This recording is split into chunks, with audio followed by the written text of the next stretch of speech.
Durante toda la historia hemos tenido casos de muertes totalmente decisivas que han cambiado el rumbo de esta, en formas que no podríamos llegar a comprender ni analizar en su profundidad a través de cualquier anacronismo por muy completo que se haga. Lo normal es que las muertes raras se den en un marco más alejado de las altas esferas, muertes en ocasiones ridículas que se registran en la actualidad en programas de dudosa procedencia como Mil maneras de morir, muertes que por así decirlo despiertan el humor negro de aquellos que escuchan la historia.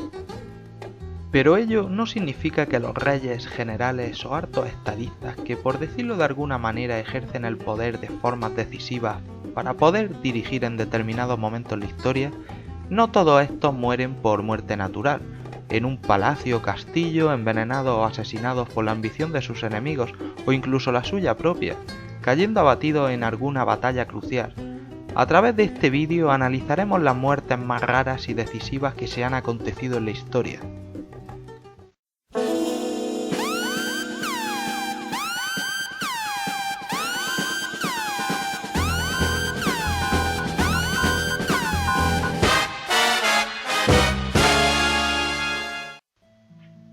Caonabo, 1496. El 12 de octubre de 1492, Cristóbal Colón topó con la actual isla de San Salvador. A finales de diciembre de este mismo año, en la isla de la Española, actual República Dominicana y Haití, la nao Santa María embarrancó. Colón mandó construir un fuerte con los restos de esta, el Fuerte Navidad, donde dejó a 39 hombres. Es aquí donde entra en juego nuestro protagonista, Caonabo, el cacique taíno más poderoso de los 5 que se repartían la isla.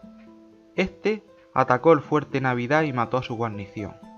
Cuando Colón volvió en su segundo viaje, esta vez con un claro propósito colonizador, compuesto por una gran flota de 34 barcos y 1500 personas, se encontró con los restos del fuerte. Colón fundó la ciudad de La Isabela, y en el interior de la isla el fuerte de Santo Tomás, para proteger la ciudad y servir de avanzadilla para controlar la Española. Caonabo no se hizo esperar y atacó el nuevo fuerte, siendo rechazado y posteriormente capturado por Alonso de Ojeda. Caonabo fue llevado a Colón, pero no quiso negociar con el almirante al no considerarlo de igual a igual, por lo que Colón decidió enviarlo a España para parlamentar con los reyes católicos, dado que era el más poderoso de los caciques y ejercía presión sobre el resto. El arresto de Caonabo hizo que 4 de los 5 cacicazgos de la isla se levantasen en armas contra los españoles, todos menos el cacique Guacanagaris, el mismo que dio la noticia a los españoles de que Caonabo fue el culpable de la destrucción del Fuerte Navidad. Avisados del ataque sobre la Isabela, Colón decidió hacer frente a la coalición indígena a 100 kilómetros al sur de la ciudad, librándose el 27 de marzo de 1495 la Batalla de la Vega Real, la primera batalla de la conquista de América. Con la victoria española se logró pacificar la isla, siendo posteriormente anexionada. Colón envió a Caonabo en una flota que debía partir en 1496 dirección a España, pero un huracán hundió el barco en el que se encontraba debido al desconocimiento climático de los españoles en el Nuevo Mundo. Pero las consecuencias del arresto y muerte de Caonabo fueron más decisivas de lo que cabía esperar. No solo fue clave para la toma española de la isla, la cual podría denominarse como la consecuencia directa. En el trasfondo había una consecuencia indirecta y de mayor repercusión. Entre los tripulantes de este segundo viaje de Colón se encontraba Pedro de las Casas, padre de Fray Bartolomé de las Casas, el cual fue propietario de uno de los 400 esclavos indígenas tomados como prisioneros en la Guerra de la Española. Este muchacho indígena se crió en la familia de las Casas y acompañó a Bartolomé cuando se embarcó hacia las Indias 15 años después. Bartolomé participaría en perrerías en la isla de la Española y recibiría indígenas en encomienda en Cuba. Pero por lo visto se dio un golpe en la cabeza, metafóricamente hablando, y quiso remendar las barbaridades en las que participó haciéndose fraile a su vuelta a Sevilla, y luchando por la protección de los indios. Objetivo que cumplió, llegando a entrevistarse personalmente con Carlos V, aunque para conseguir tal objetivo, antes se encargó de crear una obra para llamar la atención del monarca y la corte, sin ser consciente de las consecuencias que traería incluso 500 años después. Y así fue como la muerte inesperada de un cacique taíno llevó a una guerra y cómo esa guerra la contó un fraile arrepentido de las barbaridades cometidas tanto por su padre como por él, y cómo la obra de ese fraile trajo de la mano la creación de leyes para proteger a los indígenas americanos ante la inevitable conquista española, pero creando también una leyenda negra antiespañola por parte de los futuros enemigos de España, la Europa protestante. La herencia de Carlos V, año 1516. Hay ocasiones en la historia en que para que se alcancen unas consecuencias decisivas para esta, no basta con una sola muerte. Este fue el caso del imperio de Carlos V. Muchos pensarán que Carlos estaba destinado a dominar Europa, que fue el segundo monarca después de Carlomagno en plantearse la unidad continental bajo una institución imperial. Carlos tenía un ideal, un imperio y un emperador, y una iglesia y un papa. El Renacimiento y el humanismo no solo se quedó en el arte, llegó a todas partes, y la política no era una excepción. Carlos tenía la posibilidad de restaurar el imperio romano, uniendo a toda la cristiandad bajo una única autoridad política, y acabar con el gran enemigo de la civilización europea, los turcos, expandiéndose a la vez por el resto del mundo, tanto América como Asia. Pero, ¿Carlos se hizo con esa gran herencia imperial sin problemas? Pues no. Para que éste se hiciera con la herencia, tuvieron que darse diferentes muertes de las cuales resaltaremos 4, que a la vez de resultar decisivas para la historia, fueron bastante raras. La primera muerte es la de don Juan de Trastámara y Aragón, heredero y único hijo de los reyes católicos, en 1497. Este sería quien debía heredar Castilla y Aragón. Juan murió, según resaltan las actuales interpretaciones, ya que su cadáver está en paradero desconocido al saquearse su tumba, supuestamente de tuberculosis.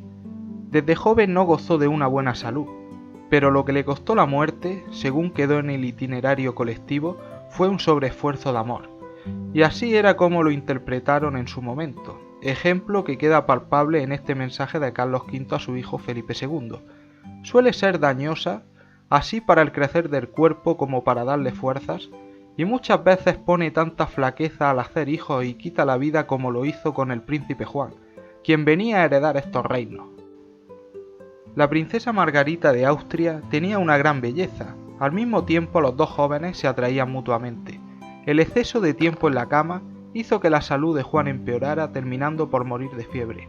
Con su muerte se nombra heredera a su hermana Isabel, la cual también muere, siguiéndole en la línea de sucesión Juana, madre de Carlos. El segundo fue Felipe I, mejor conocido como Felipe el Hermoso, marido de Juana y padre de Carlos. Desde su llegada a Castilla tuvo cierto enfrentamiento con su suegro Fernando dadas sus ambiciones. Con la muerte de Isabel la Católica, este ya se veía rey de Castilla debido a la manipulación que ejercía sobre su esposa. Pero en 1506, jugando al juego pelota en Burgos, sería donde encontraría la muerte. Por lo visto bebió mucha agua fría después de jugar, lo que le provocó una gran fiebre que terminó matándolo a los pocos días. Por lo tanto murió de hiponatremia o hidrocución, aunque tampoco se descarta que muriera envenenado por su suegro. Con su muerte, el cardenal Cisneros toma la regencia en Castilla, mientras Fernando el Católico gobernaba en Aragón. Pues sí, el tercero que tenía que morirse era Fernando II de Aragón, el católico. Este se casó con Germana de Foix, y necesitaba a toda costa proporcionar un heredero a Aragón, dado que el proyecto de unión con Castilla había caído con la muerte de su hijo Juan, pero Fernando tenía ya una cierta edad, 64 años, así que recurrió a lo que podría denominarse como el antecedente de la Viagra, la cantárida. Se trata de un pequeño escarabajo verde que supuestamente su consumo era afrodisíaco y del cual Fernando abusó, lo que le provocó la muerte. Al igual que en Castilla estaba gobernando el cardenal Cisneros, hasta la llegada de Carlos en Aragón gobernaría el arzobispo Alonso de Aragón, hijo bastardo de Fernando. En 1518, Carlos llegó a la península ibérica donde tomó posesión de los reinos de Castilla y Aragón.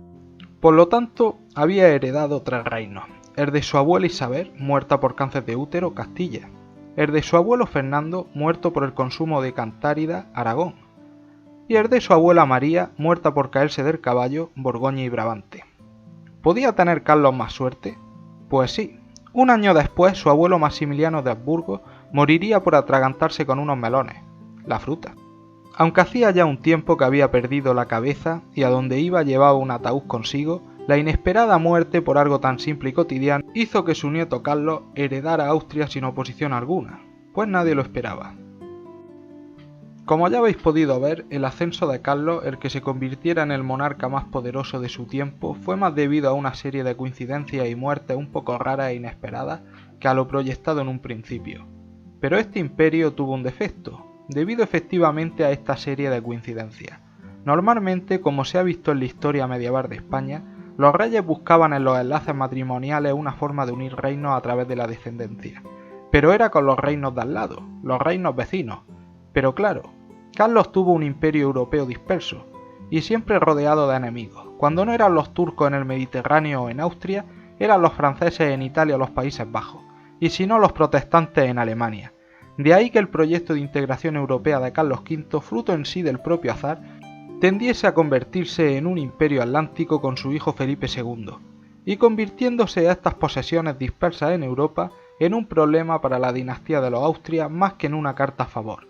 Aunque muchos historiadores han mantenido la idea de que el mantenimiento de los Países Bajos era un gran punto estratégico porque están París y Londres a tiro de piedra, como aquel que dice, pero al fin y al cabo más que una baza a su favor era una diana para sus enemigos, dado que para enviar tropas hasta Flandes éstas debían atravesar a pie Castilla y Aragón, embarcarse en Barcelona dirección a Italia y en Italia subir por el camino español hasta las provincias flamencas. Una auténtica odisea para defender un territorio destinado a convertirse en un pozo sin fondo para la monarquía. Moctezuma, 1520. Sucedió a su tío Ahuizot en 1502, al morir este en una inundación. Durante el reinado de su antecesor, fue un hábil militar victorioso en varias campañas. Aquí se daba el primer factor que hizo que la conquista española fuese tan rápida y efectiva. No habían pasado aún 50 años entre la gran expansión azteca y la conquista española. ¿Qué significaba esto? Que exceptuando Tenochtitlán y las otras dos ciudades de la Triple Alianza, el resto del vasto imperio mexica eran pueblos prácticamente recién sometidos. Pueblos a los que llegado el momento no les supuso una gran problemática pasar de un señor a otro. Aparte de las décadas de pueblos sometidos, cabía destacar al más poderoso adversario azteca en las guerras floridas, los tazartecas, los cuales no dudaron en aliarse con los españoles y poner en manos de Cortés un enorme contingente. ¿Por qué he dicho esto ahora, que aunque tiene mucho que ver con la conquista de México, lo tiene poco con la muerte de Moctezuma? Bueno, aunque no lo parezca, tiene mucho que ver, y ahora veréis el porqué. La historiografía mexicana e indigenista ha tachado a Moctezuma como un líder débil y que se dejó manipular por los españoles, pero hoy en día se podría decir que se sabe que no fue tan estúpido ni débil. Posiblemente todo lo contrario, siendo capaz de ver con más claridad la situación a la que se enfrentaba. Cuando éste supo de la existencia de los españoles y lo que contaban de estos, primero envió una embajada para asegurarse, y después otra para darles regalos e intentar alejarlos, lo cual despertó más aún la codicia de estos, que se acercaron más aliándose con sus enemigos los tazartecas y atacando la ciudad de Cholula. Entonces Moctezuma cambió de estrategia, haciendo algo tan internacional a pesar de haber vivido aislado del resto de continentes, como es el si no puedes con tu enemigo, únete a él. Moctezuma decidió traer a los españoles y a sus aliados a la ciudad, pero claro, ¿cómo podía ver esto el imperio azteca? Que en los años previos había vivido una enorme expansión, ver cómo su líder traía a Tenochtitlán a sus rivales, los tazartecas, junto a unos pocos hombres muy raros. Pues como un símbolo de humillación, viendo a su líder tratando a esta gente casi de igual a igual, porque simplemente se pensaba en el centro de su mundo, al igual que los romanos en su momento o los egipcios en el suyo. Esto, junto con unos tributos sin pagar, hizo que un guerrero azteca, Cuauhtémoc, junto con un contingente, atacase la posición española de Veracruz, matando a 7 de estos. Cuando la noticia llegó a Tenochtitlán, aunque se quiso ocultar, la gente se enteró, incluidos los españoles, los cuales tomaron represalias. Cortés se marchó a por más tropas y dejó a Alvarado al mando, el cual cometió una masacre descabellada en el Gran Templo. El pueblo azteca no aguantaba más y se echó a la calle. Los españoles tenían los días contados. Lo que llegó siendo una visita había terminado siendo una especie de política en la cual los españoles se estaban haciendo con el poder en la sombra, y los aztecas no estaban dispuestos a tolerarlo. Es aquí cuando nuestro protagonista vería la muerte. La turba rodeó el palacio de Moctezuma. Este tuvo que salir para hablar con la gente, callando todos, normal, es un dios viviente, pero recibiendo una lluvia de piedras seguidamente y muriendo lapidado. muriendo éste por su propio pueblo por, como se ha dicho tradicionalmente, aliarse con el enemigo. La muerte de Moctezuma hizo que los españoles estuvieran sitiados en el palacio, saliendo de noche y produciéndose la llamada Noche Triste al retirarse estos de la ciudad. Pero claro, esto no era nada más que el comienzo de lo que sería la conquista de México. Cortés vencería posteriormente en Otumba, matando a Matzincatzin y posteriormente poniendo sitio a la gran ciudad de Tenochtitlán, una de las mayores maravillas del mundo, tomándola y siendo pasada a cuchillo la población, unos 240.000 habitantes, por los tazartecas y texcocanos, que sumaban un número de 200.000 efectivos ante los 1.300 españoles a los cuales servían como auxiliares. Es por ello que en la actualidad la historiografía defiende que las mayores matanzas de la conquista de México no fueron realizadas por los españoles ante indios, sino entre los propios indios. Aunque hoy en día por cuestiones políticas e intereses de estos se diga que los mexicanos son descendientes de los aztecas, lo cierto es que no es así, se podría decir que de todo menos eso, lo son mayormente de los tazartecas y de otros pueblos enemigos aztecas, y del mestizaje de estos con los españoles. Con la muerte de Moctezuma la población azteca se sentenció, cayendo por sus antiguos rivales con el apoyo de los recién llegados españoles, siendo totalmente masacrados, siendo de esta forma conquistada Mesoamérica por los españoles y fundándose Nueva España. Enrique II de Francia, 1559. Hijo de Francisco I, rey del reino más poderoso de Europa. Aviso a navegantes, desde tiempos de Carlomagno y exceptuando las dos ocasiones en que la mitad de Francia ha estado bajo control de la corona inglesa, hasta la revolución industrial ya, Francia fue el estado con más población y más tierra cultivable de Europa, por lo tanto el más poderoso. Enrique supo jugar bien sus cartas. Aliado con los turcos desde el reinado de su padre y con los protestantes alemanes, atacaron al emperador Carlos en todos los frentes, los turcos en Trípoli y los protestantes, ya derrotada la Liga de Smascarda, se sublevaron a punto de capturar Mauricio de Sajonia a Carlos en el castillo de Innsbruck, teniendo que huir el emperador por la noche con unos pocos hombres y dejando sus pertenencias. Los franceses mientras atacaron en 3 puntos. El cristianísimo rey francés aliado con los turcos y protestantes para acabar con el emperador una vez más como antaño hizo su padre. El emperador, tras fracasar tomando Metz y en un estado físico cada vez más grave, firmó la paz. Enrique consiguió lo que nunca hizo su padre, ver al emperador derrotado. Unos pocos años después, Felipe II venció a Enrique obligándole a firmar la paz de Cateau-Cambrésis en 1559. Uno de los puntos de esta paz incluía el matrimonio de su hija Isabel con Felipe. Serían las celebraciones sobre la boda donde el rey francés encontraría la muerte, cuando en un torneo fue gravemente herido por una lanza en un ojo. Aunque recibió a los mejores médicos del momento, los cuales no dudaron en realizar las mismas heridas en otras personas para comprobar daños y posibles soluciones, el rey murió. No había podido elegir un peor momento para darle la mano a la muerte, con su ejército recientemente derrotado, con sus hijos demasiado jóvenes y las corrientes protestantes pisando con fuerza. Se iniciaría en Francia uno de los peores periodos de su historia, periodo que duraría cerca de 80 años y que se caracterizaría por las brutales guerras de religión que asolaron el país. Guerras que de forma indirecta había provocado él mismo, aliándose con los protestantes para acabar con Carlos V, permitiendo así una penetración de ideas hugonotes y calvinistas en su reino. La cuestión sucesoria produjo una cercana anarquía monárquica, aprovechada por diferentes casas nobiliarias para enriquecerse y buscar poder. Enrique III nombró como heredero a Enrique IV, que era hereje. Esto provocó la intervención de España. Felipe II vio la oportunidad de colocar a una de sus hijas en el trono de Francia, casándola a esta con un noble católico francés. Pero el odio hacia los españoles era mayor que hacia los protestantes, y ello hizo que los estados generales permitiesen gobernar a Enrique IV si se hacía católico.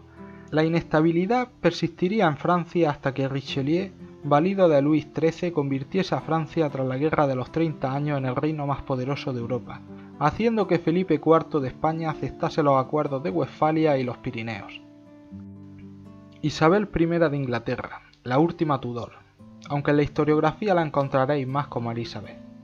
Hija de Enrique VIII y Ana Bolena, gobernó Inglaterra durante 44 años y no llegó a casarse, por lo que se le apodó como la Reina Virgen. Cuando llegó al poder, la situación internacional era clara. Una continua guerra entre España y Francia que desde 1522 hasta la batalla de San Quintín y posterior tratado de Cateau-Cambrésis no llegaría a su fin, al menos por un tiempo. Inglaterra era un valioso peso que podía mover la balanza hacia uno u otro bando, por lo que Carlos V no dudó en casar a su hijo Felipe II con la reina María de Inglaterra, pero a la muerte de esta había dos candidatos al trono: María Estuardo de Escocia, casada con Francisco II de Francia, y nuestra protagonista Isabel. A pesar de ser protestante, Felipe II la ayudó para evitar que Inglaterra cayera en poder de Francia, lo que podía suponer el fin de la hegemonía española en el continente. Isabel mantendría el trono a salvo únicamente cediendo la plaza de Calais, el último reducto inglés en Francia. Seguidamente, Felipe se ofreció en matrimonio, a lo que ésta rechazó, dado que era consciente del malestar que había supuesto el matrimonio de su media hermana con este para el pueblo inglés. Fuera los españoles de la corte inglesa, acabó también con la influencia francesa en Escocia, iniciando entonces un fuerte periodo de represión contra los católicos ya centralizado el Estado. Sería entonces cuando Isabel comenzaría con su política exterior, caracterizada por un continuo apoyo a la causa protestante en las provincias norteñas de los Países Bajos y la financiación del Corso para atentar contra España, dado que su situación financiera le impedía establecer una guerra abierta. Isabel asesinó a María Estuardo, la cual, como representante de los católicos de la isla británica, en su testamento cedió el trono de Inglaterra a Felipe, dando a este un casus belli para tomar Inglaterra. Fue así como se inició una de las guerras más inútiles de la historia, la Guerra de las Armadas, caracterizada porque ambos países se lanzaban enormes y caras armadas de guerra, las cuales acababan en fracaso. Esta guerra vio su fin en el 1604, firmada entre Felipe III y Jacobo I. La relación de la reina con su país sería lo que la llevaría a la muerte. Isabel I fue uno de esos gobernantes que al implicarse tanto en su labor política dejan al lado el sector familiar. Ya con cierta edad, consciente de que dejaba a Inglaterra sin heredero y a una serie de muertes en su ámbito más cercano, Isabel entró en una grave depresión que acabó con ella a la edad de 69 años. Esto al menos es lo que ha mantenido la literatura romántica. La realidad puede ser otra totalmente diferente. Murió envenenada por el maquillaje, el cual se hacía con plomo y era muy perjudicial para la salud. ¿Y por qué no la primera opción? La historiografía actual es consciente que entre las virtudes de esta reina no predominaba un fuerte sentimentalismo hacia la vida humana, hasta tal punto de caer en depresión por la muerte de unos consejeros cercanos, dado que la reina no dudó en ordenar personalmente la muerte de más de un familiar para afianzarse en el trono, al igual que tampoco le tembló el pulso en dejar morir de hambre a su propio ejército por no pagarles un solo ducado. Las consecuencias de esta muerte son más decisivas para nuestro mundo actual de lo que cualquiera se podría imaginar. Aunque la reina no eligió sucesor, su consejero más cercano, Robert Cecil, conspiró en secreto para, una vez ésta muriera, coronar a Jacobo I, el rey de Escocia, como rey de Inglaterra. Durante el reinado de este comenzó la colonización de América del Norte, que luego se convertiría en las 13 colonias y posteriormente en Estados Unidos. Aunque Jacobo no fue un rey que se inmiscuyera mucho en los quehaceres del Estado, de ahí que lo eligieran rey, su hijo sí, de tal forma que este, Carlos I, por su mala gestión política llevó a Inglaterra a la guerra civil de Cromwell, y posteriormente los reinados de su hijo Carlos II y su nieto Jacobo II, el cual trajo de nuevo el catolicismo, lo cual hizo que aumentase el número de protestantes que emigraron a las colonias en Norteamérica. Además, comenzó otra guerra civil, la Gloriosa, la cual colocaría a Guillermo de Orán, un holandés, en el trono británico, dándose lo que muchos historiadores han denominado como la primera revolución contemporánea, anterior a la Revolución norteamericana y a la francesa. Pero fuera como fuese, sería a partir de este periodo cuando comenzó la denominada Revolución Agrícola, fruto de la nueva legislación adoptada con un carácter más mercantilista, que un siglo más tarde daría lugar a la industrial, comenzando así el sistema económico que regiría el mundo hasta la actualidad. Por lo que en la muerte de Isabel I se pueden añadir como consecuencia no solo la creación de los actuales Estados Unidos, sino también el sistema económico heredero de las revoluciones industriales del siglo XIX, el capitalismo. Y todo ello porque una reina le dio más importancia al maquillaje que al dejar un heredero. Adolfo Federico de Suecia, 1771. Adolfo Federico fue hijo de un duque alemán. Se podría decir que la historia de este personaje es tan extraña y fantástica como su muerte. Su vida parece un cuento de humor negro. No era ni el hijo mayor del clan familiar, pero cuando tenía 17 años murió su hermano mayor, obispo de Lübeck, al cual reemplazó en el puesto. A principios del siglo XVIII murió en Suecia al que podríamos denominar el último monarca de la Suecia imperial, Carlos XII. Sería su hermana Ulrica Leonor quien tomaría las riendas de la corona sueca a la muerte de este. Esta estaba casada con el príncipe alemán de los Hesse-Kassel, Federico, ahora conocido como Federico I de Suecia, de cuyo matrimonio no surgió heredero para la corona nórdica, por lo que hubo que buscar a un heredero de la rama alemana de Federico. El candidato era su sobrino Carlos Federico de Holstein, el cual murió dejando a su hermano Carlos Pedro, de 11 años, el mando del ducado y heredero al trono de Suecia. Aquí es donde vuelve a aparecer nuestro protagonista, el cual se convierte en el administrador de este joven duque. En 1741 la princesa Isabel da un golpe de estado y se convierte en emperatriz de Rusia, nombrando sucesor a Carlos Pedro. Adolfo Federico envía al duque que tutelaba por ser menor de edad a Rusia, quedando entonces él como heredero al trono sueco en 1743 y siendo nombrado rey en 1751. ¿Era Adolfo Federico una auténtica bestia política, capaz de pasar de ser un segundón en una familia nobiliaria alemana a coronarse como rey de Suecia? Pues no exactamente. Se podría decir que todo lo contrario. Desde la muerte de Carlos XII, Suecia era el país más liberal del mundo. Pasaron a una etapa conocida como la Era de la Libertad. El Parlamento sueco no acabó con la monarquía, simplemente buscó a monarcas de faja, monarcas débiles que no se inmiscuyeran en política absolutamente nada, y Adolfo Federico era un candidato perfecto. Entonces, ¿qué puede hacer un rey que ni pincha ni corta en un país con unas condiciones climatológicas difíciles que hacían difícil el salir del palacio? Pues comer. Nuestro protagonista encontró en el buen comer el mayor de los placeres, hasta tal punto que el 12 de febrero de 1771 comió hasta reventar, literalmente. Según las fuentes, comió lo equivalente a un total de 14 raciones de comida acompañada de litros y litros de champán. Aquella misma noche, porque sí, estaba cenando, murió. Su muerte hizo que la era de la libertad en Suecia acabase a manos de su hijo Gustavo III, que no solo llevaría a Suecia a la monarquía absoluta. Con una clara actitud militarista, Gustavo pensó en vano conquistar Noruega y Dinamarca, con ayuda de su prima Catalina II. Años después llevaría a Suecia a la guerra tanto con Rusia como con Dinamarca. Murió asesinado en 1792, ideando un plan para participar en las coaliciones contra Francia.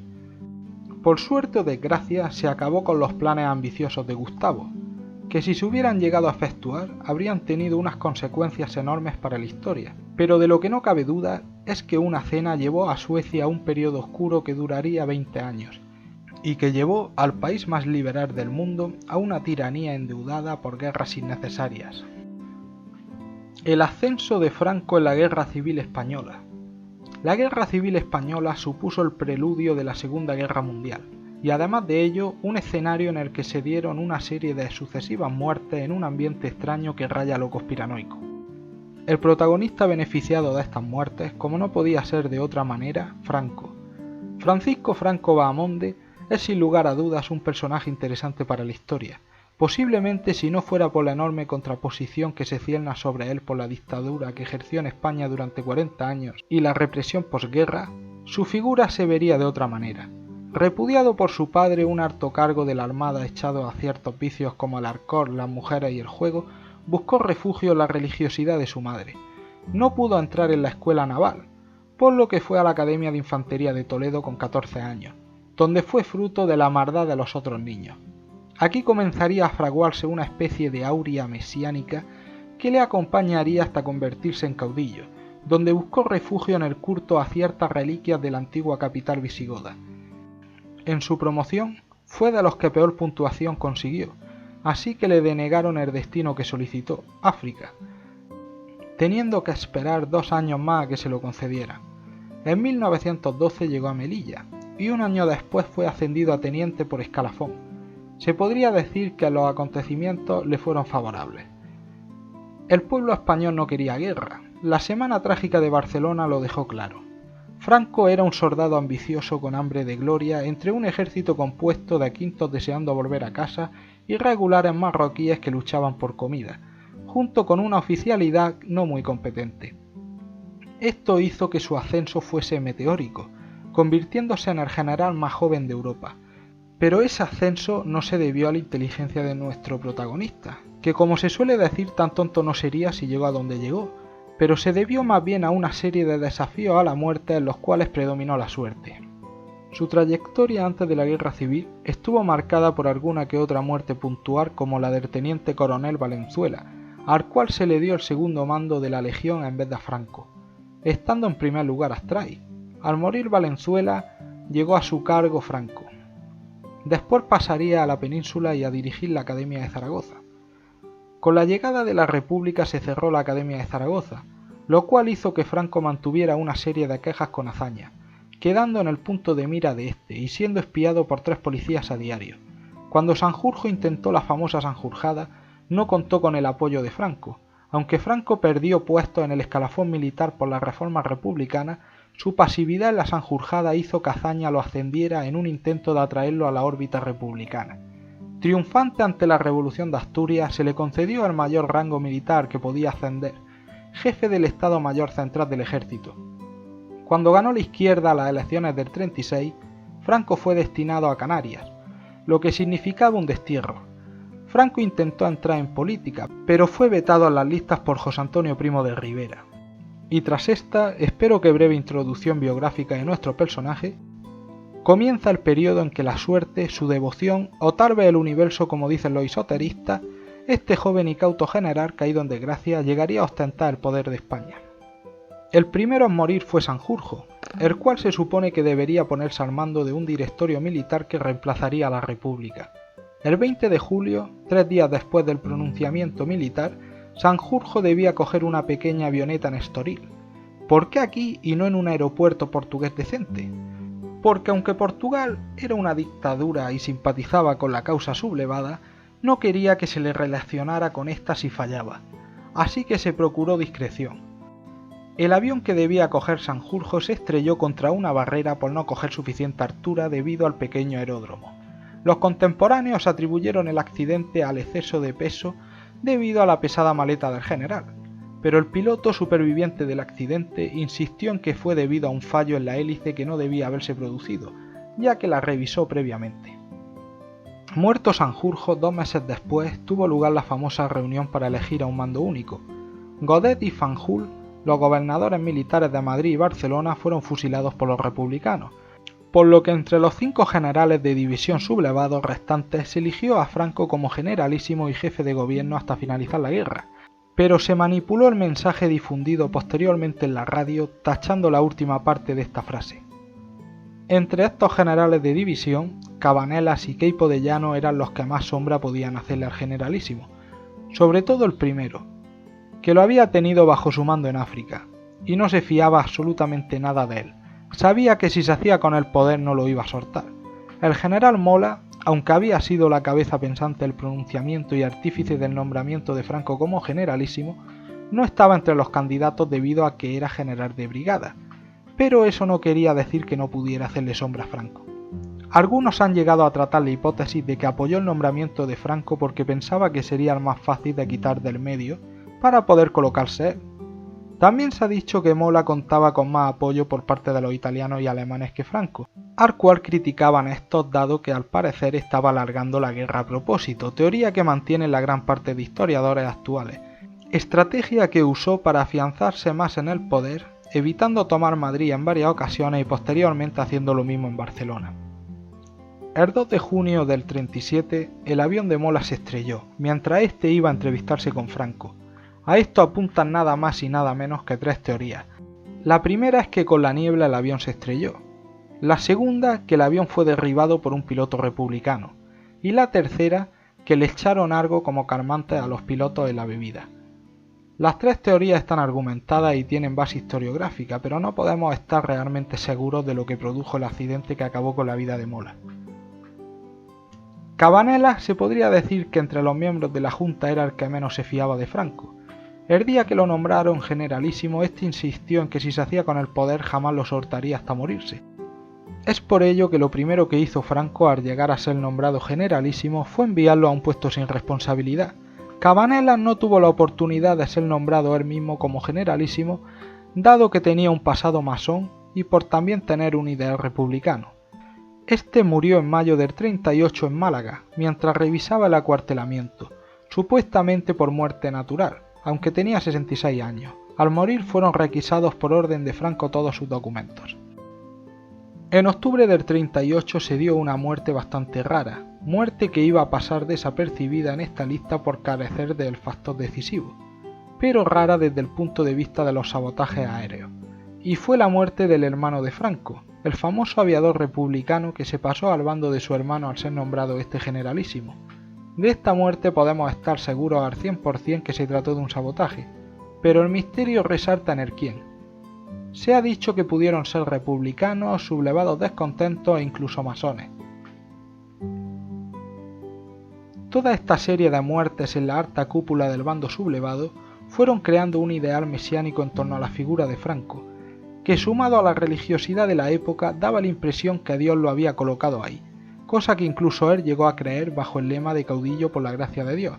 No sabemos si fue la suerte, el puro azar, un supuesto Dios, o que detrás de ese señor de 1,60 m de estatura y voz atiplada se hallaba un auténtico genio maquiavélico al más puro estilo novelesco, y que lo tenía todo planeado a rajatabla desde un principio.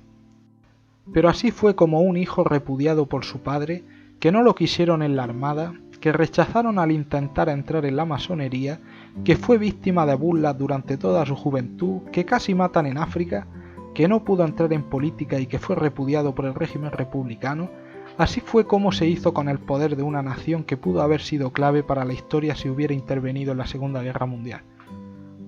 Hasta que murió en 1975, todo por la muerte de unas personas determinadas en un momento determinado. Que hoy en día vivamos en el mundo que vivimos puede ser en gran medida debido a esto. La prudencia de Franco en la Segunda Guerra Mundial, al igual que la de Portugal, hizo posible sin lugar a dudas la victoria aliada en la guerra. Si la península ibérica hubiera estado en control directo del eje, los ingleses no habrían recibido refuerzos aéreos a través del puente aéreo de las Azores, para poder continuar la batalla de Inglaterra contra Alemania. Y no habrían podido implantar su poder naval en el Mediterráneo, de tal forma que los alemanes se habrían hecho con el control de todo el norte de África y Próximo Oriente, una decisión clave para la situación actual del mundo, que muy pocos paran a plantearse. Pues bueno, hasta aquí la tercera y última parte de mi documental sobre las muertes más raras y decisivas de la historia. Espero que les haya gustado y estaré encantado de debatir con ustedes en los comentarios.